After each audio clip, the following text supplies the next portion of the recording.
qui interpelle vraiment pour cet épisode en Antarctique, c'est qu'il se produit sur un endroit où ça n'avait jamais été observé. Donc c'est ça qui est vraiment sidérant.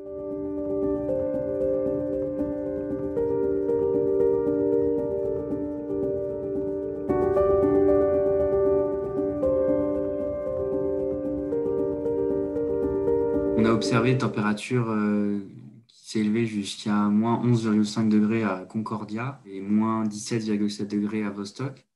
Donc ces deux endroits, c'est des bases scientifiques qui sont au milieu du continent antarctique, à plus de 3000 mètres d'altitude et à plusieurs centaines de kilomètres dans l'intérieur du continent.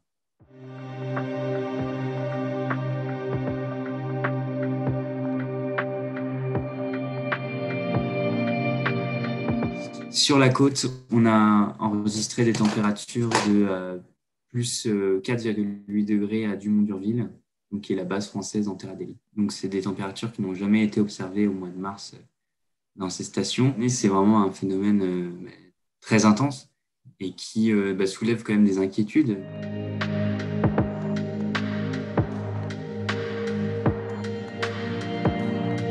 Les rivières atmosphériques, c'est des phénomènes qui sont fréquents, qui se caractérisent par un transfert de fortes concentrations en vapeur d'eau dans l'atmosphère. Donc, depuis les régions des latitudes moyennes, donc les parages de l'Australie, de la Nouvelle-Zélande, vers les régions polaires, donc l'Antarctique et notamment l'intérieur du continent. Donc, c'est des phénomènes qui arrivent, mais de cette intensité, ça n'avait jamais été observé.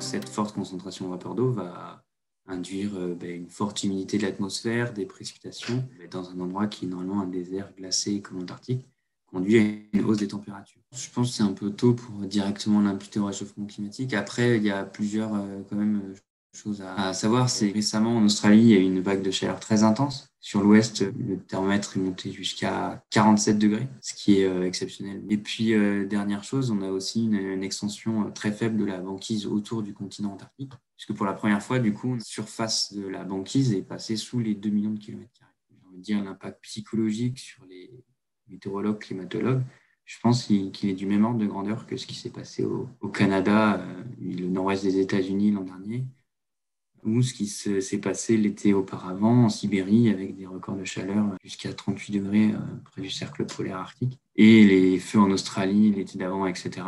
C'était des événements qui se sont produits à des endroits où on savait que le climat changeait et où les scientifiques alertaient de la multiplication des phénomènes extrêmes. Là, c'est un signal nouveau qui est envoyé et finalement, aucune région du globe ne sera épargnée. Il ne faut pas non plus entrer dans le catastrophisme et penser que ce genre de phénomène se répétera tous les ans. Donc, c'est quelque chose qui est vraiment difficile à prévoir avec exactitude, mais voilà, c'est un peu un avertissement.